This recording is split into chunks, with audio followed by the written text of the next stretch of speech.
اعوذ باللہ من الشیطان الرجیم بسم اللہ الرحمن الرحیم۔ اللہ تبارک و تعالیٰ کے نام سے شروع جو بڑا مہربان اور نہایت رحم کرنے والا ہے۔ پیارے دوستو، اللہ تبارک و تعالیٰ قرآن پاک میں ارشاد فرماتا ہے، اور ہر جان کو موت کا ذائقہ چکھنا ہے اور تم ہماری طرف ضرور لوٹائے جاؤ گے۔ پیارے دوستو، اللہ تبارک و تعالیٰ نے ہر ایک انسان کو دو چیزوں سے بنایا ہے، نمبر 1 روح اور نمبر 2 جسم۔ روح کے بغیر جسم کچھ بھی نہیں، یہ صرف ایک بے جان پتلا ہے، اور روح کے ساتھ اللہ تبارک و تعالیٰ نے انسان کو طاقت عطا فرمائی ہے۔ روح انسانی جسم سے کہیں زیادہ طاقتور ہوتی ہے، لیکن ہر ایک انسان کو روح ایک مخصوص مدت تک دی گئی ہے۔ اس مدت کے پورا ہونے کے بعد روح کو قبض کر لیا جاتا ہے، جس کی وجہ سے انسان کی موت واقع ہو جاتی ہے، اور اس موت کے بعد انسان کا جسم اسی دنیا میں رہ جاتا ہے اور روح ایک نئی دنیا میں چلی جاتی ہے، جس کو عالم ارواح اور عالم برزخ بھی کہتے ہیں۔ پیارے دوستو، آج کے اس ویڈیو میں ہم آپ کو بتائیں گے کہ جب کسی انسان کی موت کا وقت قریب آ جاتا ہے تو ملک الموت علیہ السلام اس کی روح کیسے قبض کرتے ہیں، اور مرنے سے پہلے موت کے وقت انسان عالم سکرات میں کیا کچھ دیکھتا ہے، اور روح انسان کے ہر حصے سے کیسے نکلتی ہے،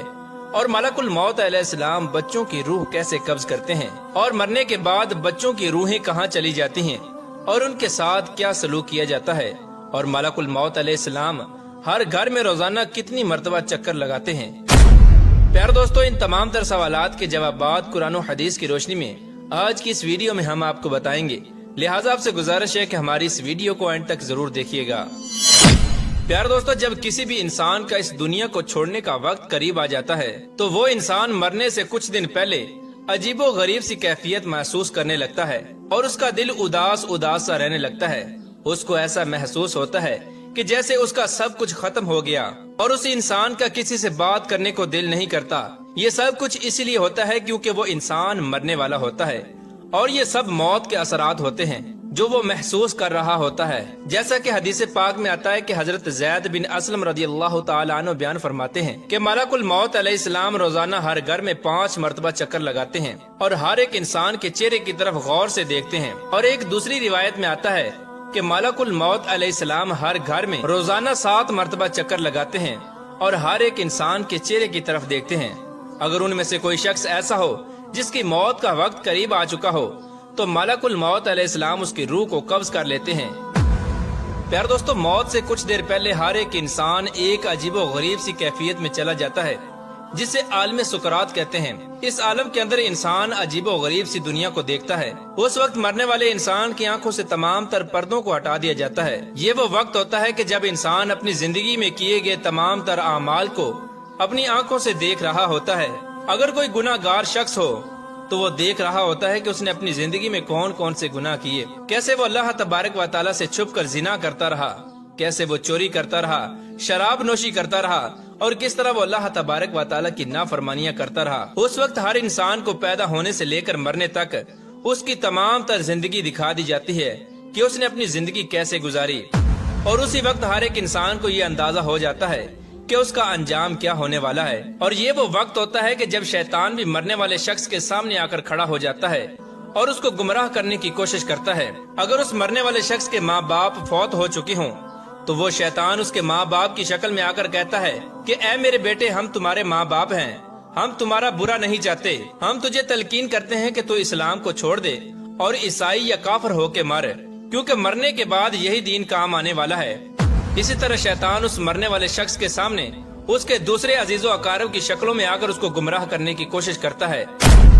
پیارے دوستو، ذرا غور کیجئے کہ یہ کتنا خطرناک مرحلہ ہوتا ہے کہ جس مرحلے کے اندر ایک طرف انسان کا ایمان ہے اور دوسری طرف انسان کے ماں باپ اس کے سامنے کھڑے ہیں۔ ایسے مرحلے کے اندر ایمان بچانا کس قدر مشکل ہو جاتا ہوگا، لیکن وہ لوگ جنہوں نے ساری زندگی اللہ تبارک و تعالیٰ کی فرما برداری میں گزاری اور اللہ تبارک و تعالیٰ کو راضی کرتے ہوئے اس دنیا سے چلے گئے، تو اللہ تبارک و تعالیٰ اس موڑ پر انسان کو اکیلا نہیں چھوڑتا اور اپنے بندے کی مدد کرتا ہے اور اس کو ایمان پر ثابت قدمی عطا فرماتا ہے۔ اور اگر کوئی ایسا شخص ہو جس نے ساری زندگی اللہ تبارک و تعالیٰ کی نافرمانیاں کی اور اللہ تبارک و تعالیٰ کو ناراض کرتے ہوئے اس دنیا سے چلا گیا، تو اس وقت وہ شخص عیسائی، پادری، یہودی یا کافر ہو کر مرتا ہے اور ہمیشہ ہمیشہ کے لیے واصل جہنم ہو جاتا ہے۔ پیارے دوستو، عالم سکرات کے بعد انسان کی روح نکلنے کا مرحلہ شروع ہو جاتا ہے۔ اس مرحلے کے اندر ملک الموت علیہ السلام انسان کی روح قبض کرتے ہیں۔ پیارے دوستو، کچھ لوگ ایسے ہوتے ہیں جن کی روح پل بھر میں قبض کر لی جاتی ہے، اور کچھ لوگ ایسے ہوتے ہیں جن کی روح تڑپا تڑپا کر نکالی جاتی ہے۔ پیارے دوستو، روح کا قبض ہونا انسان کے اعمال کے مطابق ہوتا ہے۔ اگر کوئی نیک انسان ہوتا ہے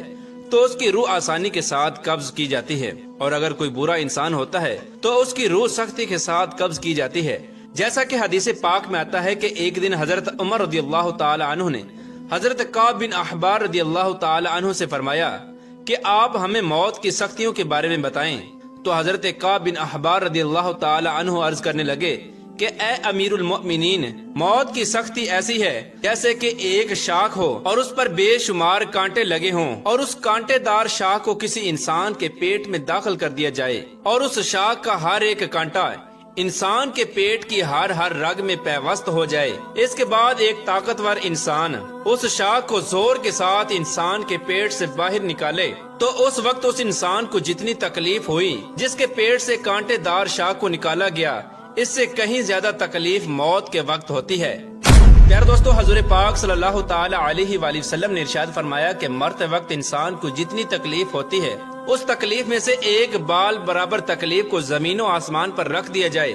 تو زمین و آسمان کے تمام لوگ مر جائیں۔ ایک دوسری حدیث میں حضور اکرم صلی اللہ تعالی علیہ وآلہ وسلم نے ارشاد فرمایا کہ موت کی تکلیف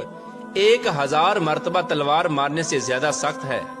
پیارے دوستو، جب انسان کی روح نکالی جا رہی ہوتی ہے تو اس وقت موت کی شدت کی وجہ سے انسان چیخنے اور چلانے کی کوشش کرتا ہے، لیکن اس کی آواز کو بند کر دیا جاتا ہے اور اس کا جسم اتنا کمزور ہو جاتا ہے کہ وہ کسی سے مدد بھی طلب نہیں کر سکتا۔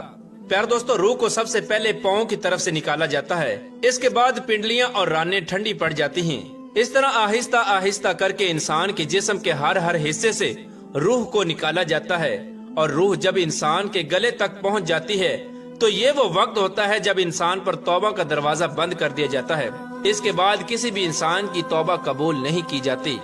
اس کے بعد ملک الموت علیہ السلام منہ کی طرف سے روح کو قبض کر لیتے ہیں، اور انسان کا منہ کھلا کا کھلا رہ جاتا ہے اور انسان کی آنکھیں کھلی کی کھلی رہ جاتی ہیں۔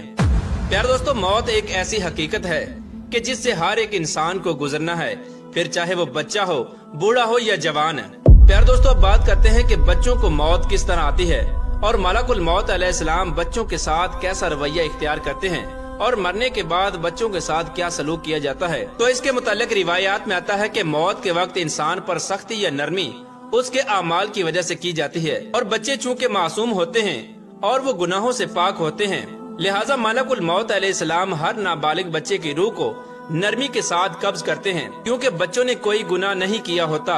اور وہ اعمال کے مکلف نہیں ہوتے۔ لہٰذا جب کوئی بھی بچہ فوت ہو جاتا ہے تو وہ فوت ہونے کے بعد سیدھا جنت میں چلا جاتا ہے، اور جنت کے اندر وہ بچہ حضرت ابراہیم علیہ السلام اور ان کی زوجہ محترمہ حضرت سارہ رضی اللہ تعالی عنہ کی کفالت میں ہوتا ہے، اور وہ قیامت تک ان کی کفالت میں رہے گا۔ قیامت کے بعد جب اس بچے کے ماں باپ جنت میں داخل ہوں گے تو اس بچے کو اس کے ماں باپ کے سپرد کر دیا جائے گا۔